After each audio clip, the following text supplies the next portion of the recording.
Bwana Yesu asifiwe. Nawasalimu katika jina la Bwana wetu Yesu Kristo.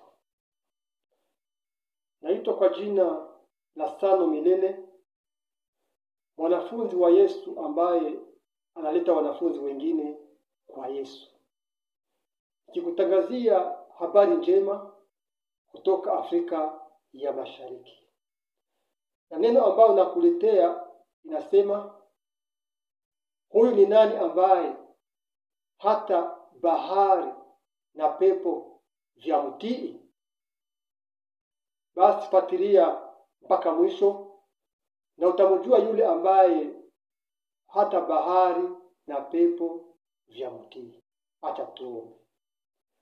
Baba, katika jina la Yesu tunasema asante kwa kuwa umetupa muda mzuri kama huu ili tuweze kuhubiri habari njema kwa mataifa yote.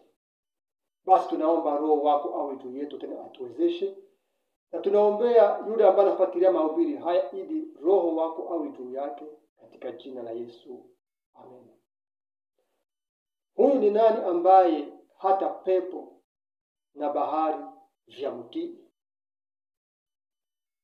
Naamini ya kuwa unajua vizuri bahari ni nini, na unajua vizuri pepo ni nini.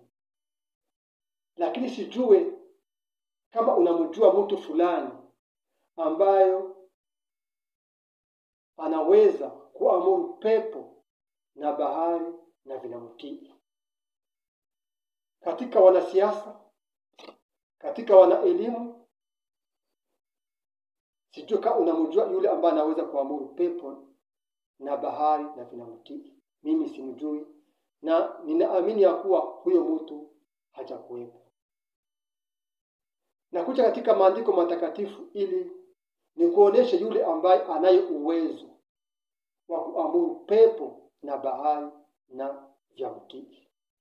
Katika kitabu cha Mathayo sura yake ya 8 mstari wake wa 23 hadi 27, Biblia yatuambia ya kwamba siku moja Yesu alikuwa na wanafunzi wake wakitoka sehemu za Kapernaum wakienda sehemu za Magdala, na walipita katika bahari.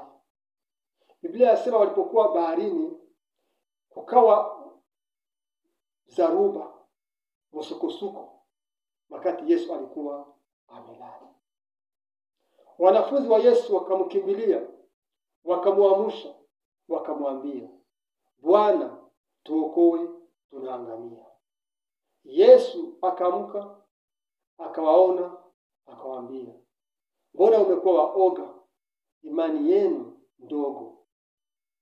Akaamka, akaenda, akaikemea pepo na bahari, vikapoa. Wanafunzi wake walipoona hayo wakasemezana, huyu ni nani ambaye hata pepo na bahari vyamtii? Bwana wetu apewe sifa. Katika maisha ya binadamu hapa ulimwengu ni kama mtu ndani ya bahari makati kunako pepo, kunako msukosuko. Katika maisha ya ulimwengu mwanadamu anapigana na misukosuko mbalimbali. Anapigana na misukosuko ya njaa, ya kiu, ya kaoneo, ya umaskini, kukosa kazi, ugonjwa na kadhalika. Na kuja leo kukuonesha yule ambaye anaye uwezo juu ya hizo shida zote. Yule ni Yesu. Biblia yasema wakati walipokuwa baharini, walipokuwa msukosuko, Yesu alikuwa amelala. Lakini Biblia yasema katika Zaburi ya 121 na mstari wake wa 4 ya kuwa Mungu wa Israeli hasinzii wala halali. Mungu wa Israeli anatuchunga mchana na usiku na halali. Yesu kulala usingizi ulikuwa sababu ambayo ilimtuma kulala. Kuna kitu ambacho alitaka kuwafundisha wanafunzi wake. Kitu cha kwanza ambacho alitaka kuwafundisha wanafunzi wake ni ya kuwa wangepashwa kujua ya kuwa bila yeye hawawezi kitu. Wakati Yesu alikuwa amelala, wanafunzi wa Yesu walipigana na pepo, walijaribu, walikokota makamba, walichota maji, walisukuma chombo, lakini hawakuweza. Waliposhindwa, walimkumbuka Yesu, wakamkimbilia. Na walipomkimbilia, aliwapokea. Nataka kuambia ndugu yangu katika Kristo, ni tabia ya sisi wanadamu. Wakati hatuna shida, tunamsahau Mungu. Wakati tupo katika hali nzuri, tuna chakula, tuna mavazi, tuna kazi, tuna pesa, hatuna magonjwa, tunamsahau Mungu. Wakati Mungu ametujalia neema, tunamsahau. Na wakati shida zinakuja, tunamkimbilia. Lakini yeye kwa sababu ni Mungu, anatupokea. Nataka kuambia wewe ndugu yangu ambaye uko unapita katika shida mbalimbali, shida za magonjwa, shida za kaoneo, za kukosa kazi, za kadharau, nakwambia kuja kwa Yesu, atakupokea na atakuponya. Kuja mwambie, Bwana ninakuja, ninaangamia, nisaidie, uniokoe, naye atakuokoa. Wanafunzi wa Yesu walipopigwa na dharuba, walipopigwa na msukosuko, walimkimbilia na aliwapokea. Na wewe kuja, atakupokea. Na wakati alipowapokea wanafunzi wake, aliwaona, akakuta wamekuwa waoga. Akawaambia, kwa nini mmekuwa waoga? Wakristo wa leo, wachungaji wa leo, wahubiri wa leo, tumekuwa waoga.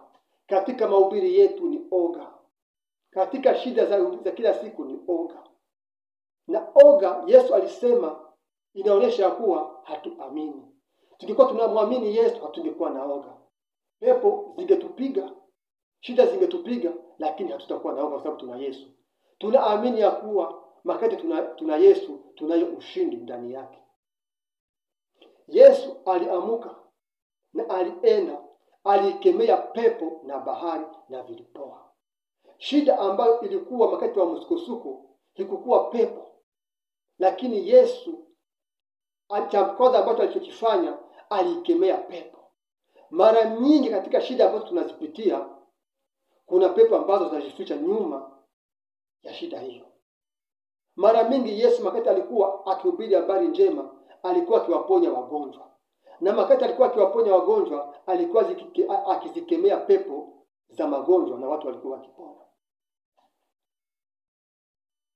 Wanafunzi wa Yesu, Yesu alitaka kuwafundisha kuwa bila yeye hawawezi. Bila yeye hawawezi. Na kitu cha pili ambaye alitaka kuwafundisha wakati alikuwa amesinzia, ni kwa kuwa wanafunzi wa Yesu wangejifunza kupigana na pepo. Kwa sababu katika huduma za kila siku kuna mapepo. Katika shida za ulimwengu kuna mapepo. Katika magonjwa kuna mapepo. Kukosa kazi kuna mapepo. Kukosa uzao kuna mapepo. Mungu atuonye sana. Yesu ametufundisha kufukuza mapepo ambazo zimejificha nyuma ya magonjwa na zile shida mbalimbali. Wewe ambao unapitia shida mbalimbali, na kuambia usiwe na shida, usihangaike, usibabaike, kuja kwa Yesu. Na usiwe na oga, Yesu yupo kukuponya. Wewe ambao unafanya miaka mingi sana, umegonjwa na waganga wamekuambia ya kuwa hawawezi, na kuambia Yesu anaweza. Usiwe na oga, usibabaike, tulisha roho yako, wewe kuja kwa Yesu atakuponya. Wewe akina mama ambaye unafanya miaka mingi na Bwana na hauzae mtoto, na kuambia Yesu anaweza, kuja atakusaidia. Wewe umulilie, atakuona, atakupatia mtoto. Wewe ambaye akina dada una miaka zaidi ya 25 na hauna Bwana, na kuambia usihangaike, usiwe na shida, kuna Yesu ambaye anaweza. Kuna Yesu ambaye aokoa, wewe kuja atakuokoa. Wewe mulilie peke yake, mwambie ninakuja Bwana, uniokoe, naye atakuokoa na anaweza. Wewe ambaye unafungwa na dhambi fulani na umeshindwa kujifungua, na kuambia kuja kwa Yesu. Wewe kuja kwa Yesu, umulilie, mwambie Bwana ninaangamia, niokoe, atakuja, atakufungua na atakuokoa. Wewe ambaye upo mtumishi wa kazi na upandishwe cheo. Wenzako wanapandishwa cheo, wao upandishwe cheo. Na kuja kukuambia usihangaike, usiwe na shida, usiwe na oga. Kuna Yesu ambaye aokoa. Kuna Yesu ambaye anaweza. Wewe kuja kwa Yesu, mwambie ninakuja Yesu, uniokoe, na atakuokoa. Yesu mara nyingi wakati alipowatuma wanafunzi wake alikuwa akiwaambia, nendeni mhubiri habari njema, muwaambie watu wote watubu dhambi zao. Alikuwa akiwaambia mitume wake, kisha hiyo mfukuze pepo, mponye wagonjwa na mfufue wafu. Mathayo sura ya 10 utasoma. Na alipoita mitume wake aliwaambia, nawapatia mamlaka ya kukanyanga nyoka na skorpio, na hakuna mtu ambaye ataweza kusema mbele yenu. Basi leo ninakuja kinyume na nguvu za giza kama mwanafunzi wa Yesu. Katika jina la Yesu ninaziamuru pepo zote za magonjwa ambazo zipo kwa maisha yako. Katika jina la Yesu ninaziamuru zende kuzimu. Katika jina la Yesu ninaziamuru pepo za ukimwi, pepo za kisukari, pepo za kansa, pepo za kiroho. Katika jina la Yesu ninaziamuru kutoka katika maisha yako kwenda kuzimu. Katika jina la Yesu ninaamuru pepo ambayo inatuma hauzai. Katika jina la Yesu ninaamuru, katika jina takatifu la Yesu, toka nenda kuzimu. Katika jina la Yesu nakuja kinyume na nguvu za giza ambazo zinatuma haupate kazi. Katika jina la Yesu ninaamuru hiyo pepo itoke katika maisha yako ende kuzimu. Wewe ambaye haupandishwe cheo, leo na kanyanga nguvu za giza katika jina la Yesu, na nikiziamuru kwenda kuzimu ambazo zinatuma haupate kazi. Katika jina la Yesu nakuja katika mamlaka ambayo Bwana wetu Yesu Kristo ametupatia kama wanafunzi wake. Nikitabiri kwa maisha yako, wewe ambaye umefanya miaka mingi unagonjwa, na tabiri ya kuwa umepona. Wewe ambaye umefanya miaka mingi haupate kazi, na tabiri katika jina la Yesu, mwaka huu hutaisha hujapata kazi. Wewe ambaye umefanya miaka mingi hupandishwe cheo japo unastahili, katika jina la Yesu na tabiri mwaka huu hutaisha hujapandishwa cheo. Asante Yesu. Asante Yesu. Asante kwa sababu umetenda. Huyu ambaye anafuatilia habari hii, Bwana namuombea. Shida zake sizijua, lakini wewe unazijua. Naomba ili neema yako iwe juu yake.